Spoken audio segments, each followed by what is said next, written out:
ओम नमः शिवाय। सभी भक्तों को जय श्री राम।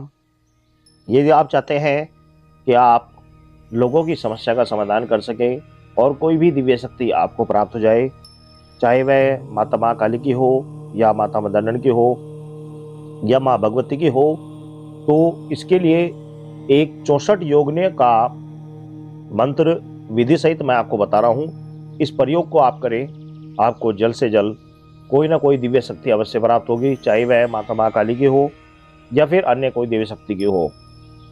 कारण कि जितने भी ज्यादातर साधक होते हैं, इनके पास माता माँ काली या माता मदन इत्यादि तो नहीं आती, उनकी योगिनी आती है।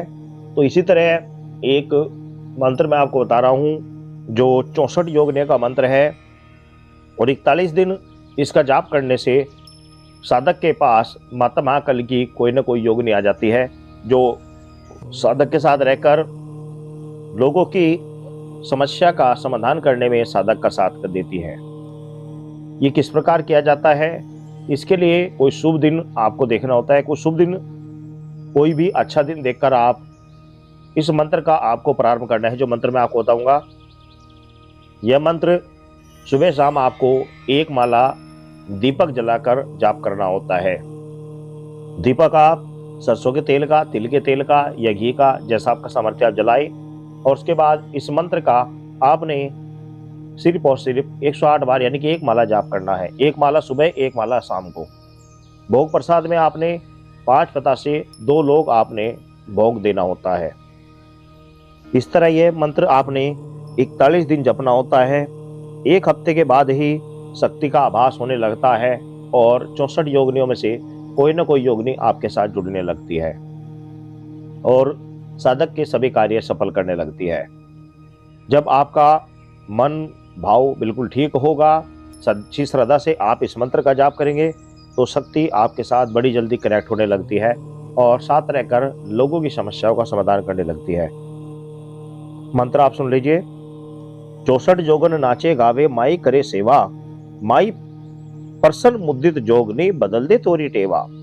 मंत्र एक बार फिर सुन लीजिए। 64 जोगन नाचे गावे माई करे सेवा, माई प्रसन्न मुदित जोगनी बदल दे तोरी टेवा।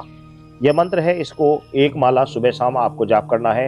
आप किसी भी तरह का तेल या घी से आप दीपक जलाइए और 5 पता से 2 लोगों का आपको भोग लगाकर इस मंत्र का जाप करना है। लेकिन 41 दिन आपने ब्रह्मचर्य का पालन करना होगा। साथ ही आपने मांस मदिरे का भी भोग आपने ग्रहण नहीं करना है। तो इस मंत्र को आप बड़ी श्रद्धा विश्वास के साथ और शुद्ध भाव से इस मंत्र का आपको जाप करना है। उसके बाद स्वप्न में आपसे देवी शक्ति आकर भोग मांगेगी। भोग आप अपने हिसाब से दें। यदि आप सात्विक व्यक्ति हैं तो सात्विक भोग के लिए एग्री हों, और यदि आप तामसिक मांस मदिरा का भक्षण करते हैं तो आपको उसी तरह का भोग आपसे मांगा जाएगा। तो आपको अपने हिसाब से एग्री हो जाना है।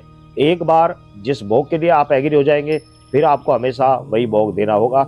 इसलिए जब भी शक्ति आकर भोग प्रसाद आपसे मांगे तो सोच समझकर आपको एग्री होना चाहिए और इस साधनों को अपने गुरु सानिध्य में आपको करना चाहिए। सभी भक्तों को जय श्री राम।